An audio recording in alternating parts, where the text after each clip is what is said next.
கடந்த 73 ஆண்டுகளாக தமிழகத்தை ஆட்சி செய்த அரசுகள் வாங்கிய கடனை 4 வருடங்களில் திமுக அரசு வாங்கியதாக அதிமுகவின் ராஜேந்திர பாலாஜி குற்றம் சாட்டியுள்ளார்.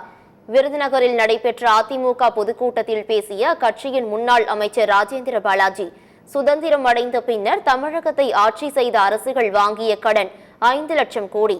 ஆனால் கடந்த 4 ஆண்டுகளில் திமுக அரசு வாங்கிய கடன் மட்டும் 5 லட்சம் கோடி என்று தெரிவித்தார். அதிமுக அரசை விட திமுக அரசு ஆண்டுக்கு 1 லட்சம் கோடி அதிகம் வருவாய் ஈட்டுவது போல் வரி உயர்வை தமிழக மக்கள் மீது சுமத்தியுள்ளது என்றும் குற்றம் சாட்டினார். 23 வருஷத்துல தமிழக அரசு ஆண்டு அத்தனை பேர் வாங்கிய கடன் 5 லட்சம் கோடி. அன்றைக்கு ஆரம்பத்தில் சுதந்திரத்துக்கு நேரத்தில் வாங்கினாங்க, கடன் வாங்கினாங்க. அம்மா காலத்தில் வாங்கின இடத்துல கட்டடமா நிற்குது, ஆறுகளா நிற்குது, டேமா நிற்குது. எடப்பாடி காலத்தில் வாங்கினது பில்டிங்கா நிற்குது, தூர் வாரினாங்க, பாலிடெக்னிக் கட்டினாங்க, மெடிக்கல் காலேஜ் கட்டினாங்க, இப்படி நிற்குது, கட்டணமா நிற்குது. இவர் 5 லட்சம் கோடி அன்னைக்கு 73 வருஷத்துல வாங்கின கடை மொத்தம். இவர் 4 வருஷத்துல வாங்கின கடை மட்டும் 5 லட்சம் கோடி.